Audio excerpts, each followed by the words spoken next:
between him and Grandma. Lord, Lord. But he was always had a bunch of stories to tell you, and he could tell a good story well. It's just really, really. Was there a lot of them that you'd remember that? I mean, like or just one about yeah. Wilson Hill. Mm-hmm. The one about Grandma, his mother. Mm-hmm. There was one that he told about her. I was trying to think of what it was though. That's that one, the trace chains, is the one that I was shaking when he was telling that. It just scared me to death, and I'd get just as close as I could get to him. But he could sure enough tell them. Like I said, he could tell a good story well. I guess Paul was kind of already in the mood of being afraid of something to begin with. Oh yeah. Oh sure. He was always, and everybody lived together. That was the thing about it, you know. Uncle Bill and Aunt Bonnie lived in the house with Grandma and Grandpa. Paul came along. They still lived in the house with Grandma and Grandpa. I don't think there was anybody. I think we were the only couple that didn't live with Grandma and Grandpa at some point in time. Uncle Charlie and Uncle Bill and them always, when they'd get married, they'd move in with Grandma and Grandpa. But Mother and Daddy, we never did live with them.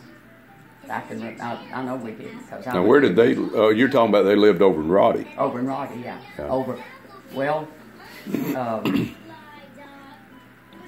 Crumless? No, I would try to. It's the Shelto place. See, you don't know the names of these places. But I was born at the place they call the Shelto place. And when we were going to Grandma's, and they lived in the Crumless. We always just called where they lived places. And so Mother left us the spring, and she told Dean to watch me. She was going back to the house to get us some milk or something that she'd left, diapers probably. And so I wanted to drink water, and I wanted to get it. And Dean said, "No, I'll get it." I said, "No, I'm going to get it." Well, when I got down there to get it, she pushed me in. And I can remember looking through that water. Yeah. Through there. How old were you about? Oh, I was about 4 or 5 years old. But I can remember that water, coming up through there. Now, was that the place? Was that the place you showed us one time? It's on the old Toe String Road back over. Toe String Road, yeah. Yeah, I think you showed me where that was. But it's so funny that I can remember how the water looked, looking up through it, you know. And Mother got there about that time, and of course she spanked Dean and scared her to death. But I can remember going down through that water. I remember you showing us where that was someplace. James Porter. You know, that's where they lived.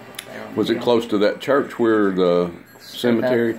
Friendship Church. Yeah, Friendship Church. Yeah. You know, Lynn Spofford and what's his name? I can't think. D-Board, the D-Board guy, bought that property back there behind the Friendship Church. They still own it. Stacy? They bought it in partners probably, because I know that Fred Boring's done some deals with them before there was too. 3 of them. Probably Fred. And Stacy D-Board and Lynn. Okay. And they still own it. Yeah. And you've never been back through there, have you? Sometime when you're over that way, just go back up behind Friendship Church and keep driving, and you would eventually come out on our property. Right. What used to be our property. And at that gate, you know where the gate was. But Daddy told this story, Lance. These were 2 black people that lived. We all lived back in there like rats. And so James Porter, and his wife's name was Weary. Can you imagine that for a name? Weary, W-E-A-R-Y. James and Weary Porter. And they lived up on the hill not far from Mother and Daddy, not far from us. And James and Daddy make moonshine on the cook stove.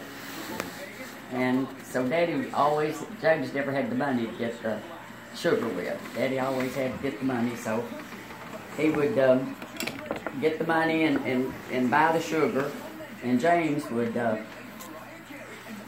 he'd give Daddy chickens in place of the sugar.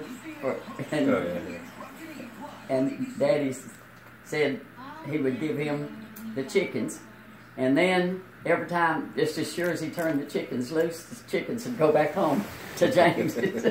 Daddy said he lost more chickens that right. But they'd go back home. And James and Weary Porter told me this story not long before Grandpa Robertson died. Mm-hmm. You know, Grandma Robertson was dead, but not Grandpa. And it was funny though. He said those chickens would go right back home. Daddy said they'd go right back home as soon as he turned them loose. He'd say, "James, I'm losing in this deal," you know.